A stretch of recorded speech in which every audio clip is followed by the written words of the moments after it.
Remember last week how I said there was some stupid stuff on the show, but on a whole I still enjoyed it? Well, they didn't quite get there this time. This was a holiday episode, and traditionally the holidays are when this company breaks out some of its more stupid ideas, the turkey suit and so on, and unfortunately this was no exception. James Storm comes out to cut a promo on Kurt Angle. Great to have Storm back. He makes this show better every time he's there, and I missed him while he was gone. So he's in the middle of this promo. It's a fine promo, but then we go to video of Kurt Angle, and he's dressed up in this ridiculous outfit. I don't know what the hell that was supposed to be, but he looked like a damn fool. Anyway, he's at some bar that Storm frequents, and he spits liquor in some woman's face, and then they go back to this later on, and he's beating the hell out of everyone who knows James Storm, and he's trashing the place, knocking over the Christmas tree, and yada yada.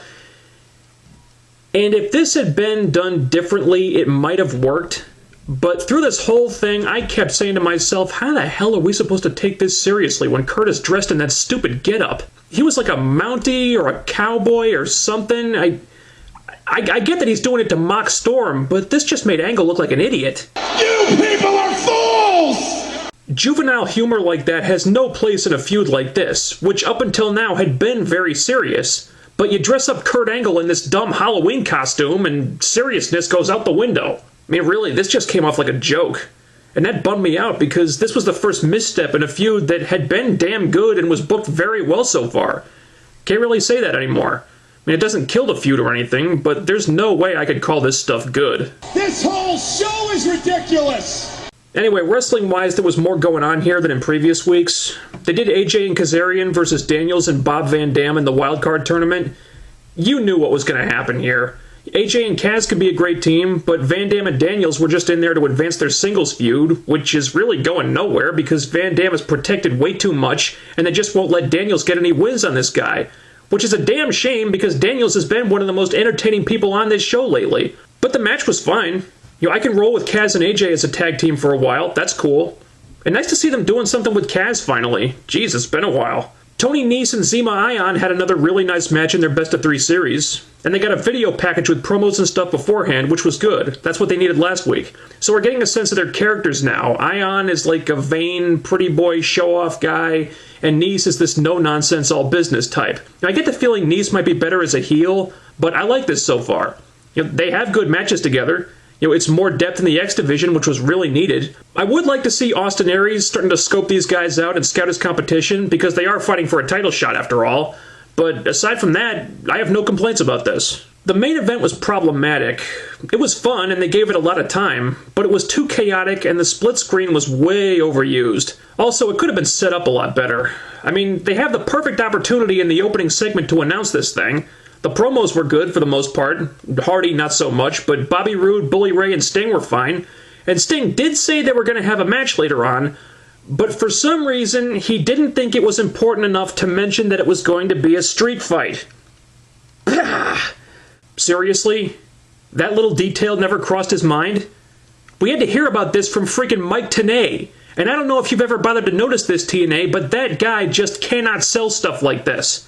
This whole show violates everything about my journalistic integrity. They had backstage promos later on where Bully Ray and Bobby Roode tried to sell us on this, and thank God for the two of them, they did a good job.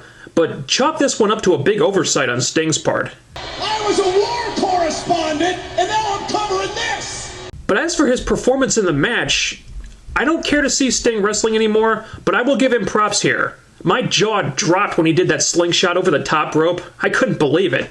I mean, that right there was probably more effort than Sting's put into any match he's had in the last 2 years. You see, my whole issue with Sting, beyond him needing to step aside for the young guys, which he's been doing, thankfully, is that when he got in the ring, we weren't seeing much real effort from him. He didn't seem like he really wanted to be there a lot of the time. But I'll give him credit. He looked motivated here, and he gave effort in this match. And if he can continue to give that same effort, then I don't have a problem with him wrestling once in a while. I don't want to see it all the time, but, once every couple of months, if he's motivated like he was here, that's all right. As long as you don't push him as a top guy again, as long as you don't put him back in the world title picture, that time is over. But seeing him wrestle on special occasions as an attraction type of thing, that's cool. I don't see anything wrong with that. Now, as for the knockout segment, Apparently, since Karen Jarrett is gone for a while, Madison Rayne is now the VP of the Knockouts. Oh my God, he's gonna puke! He's gonna puke! He's gonna puke! He's gonna puke! She forced Brooke and Tara to wrestle each other and kept antagonizing them until they got frustrated and just laid her out. There's been a lot of people crapping on this segment, and I'll tell you why, but it's not for the reasons you think. Now, you can say whatever you want about this. Did it go too long? Yes, it did. Was it a good match? No, it wasn't. But guess what? It wasn't supposed to be a good match. That segment was not about them having a good match. It was about the faces not really taking the match seriously and Madison Rayne screwing with them until they got so pissed off that they just went, fuck it, and punched her in the face. It wasn't a match. It was an angle.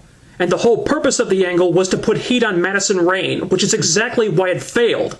TNA just refused to accept this for reasons I will never understand, but Madison Rayne is not over. She's never been over. She's never going to be over. They've tried everything under the freaking sun to get this chick over, and nothing has worked. Really, Madison Rayne being the VP of the Knockouts is even worse than when it was Karen Jarrett. I mean, yeah, they focused on Karen way too much, but at least Karen got over when she acted like an evil bitch. Madison can't even do that. So if the whole angle hinges on this person who is a living black hole of crowd heat, right there, the angle fails before it's even begun. And this segment from beginning to end was a perfect example of exactly why this whole Knockouts VP thing just needs to go away. Because as long as there's a Knockouts VP authority figure, the focus in the division is going to continue to be on that person instead of the important stuff. It happened when it was Karen, and now it's happening again. They can't just let the women go out to the ring and wrestle because there's always going to be this Knockouts VP person, whoever the hell it is, complicating things that don't need to be complicated. I bet Brooke and Tara could have had a perfectly fine match if Madison hadn't been out there fucking up everything and they were just allowed to play it straight. I'm done! I am done with you! I'm done with this entire show! And now I'm going to say something nice about this just because it's Christmas and I'm in a giving mood. Now granted, this segment bombed, but I am actually really enjoying this Brooke and Tara pairing, and I did love it when they punched Madison in the face, by the way. I mean, it came out of nowhere, and it didn't make any sense to me at first, but it's grown on me a lot. You know, they put these two together as a team, and you know what? It's working. They've got the TNT chants going in the crowd. I mean, they were already over individually, but now they're getting over as a team, too. They've got chemistry. They dress like a tag team. They seem to really enjoy working together. You know, Brooke and Tara make sense as a tag team for the same reasons that the time-traveling lesbian vampires do not. With Winter and Angelina, it's like, why the hell are these two working together? They have absolutely nothing in common, and it shows. But Brooke and Tara, TNT, you know, somehow it just fits. I like it a lot. Hell, I say build a knockout tag team division around these two until you can come up with some other pairings that make sense. And no, I'm not talking about Gail Kim and Madison Rayne. But then... Oh God. And then there was...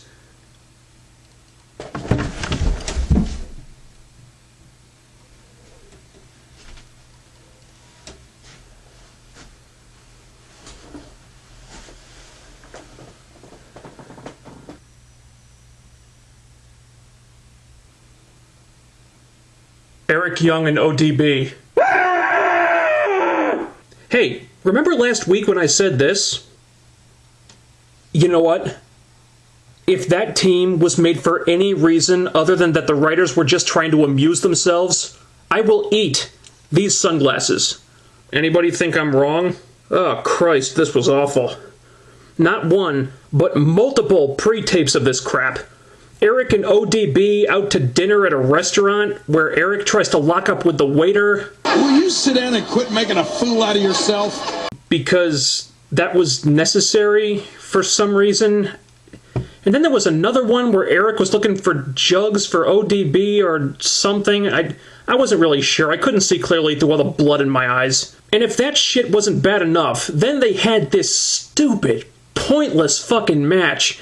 And the only good thing that came out of this was Anarchia getting embarrassed. But the fact that they won just means we're going to have to endure this garbage next week too. Ha-ha! And what I don't get about this is that it's pretty much been acknowledged on the show that there can't be any male-on-female violence because Spike TV won't let it happen.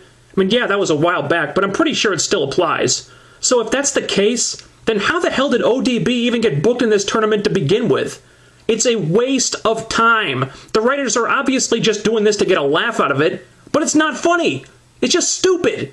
Eric Young is not funny. ODB is not entertaining. Her shtick was played out even before her god-awful Knockouts title reign during her last run. Nobody cares about you guys.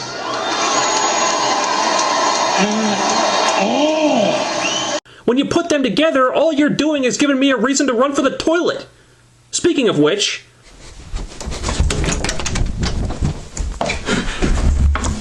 And that was really it.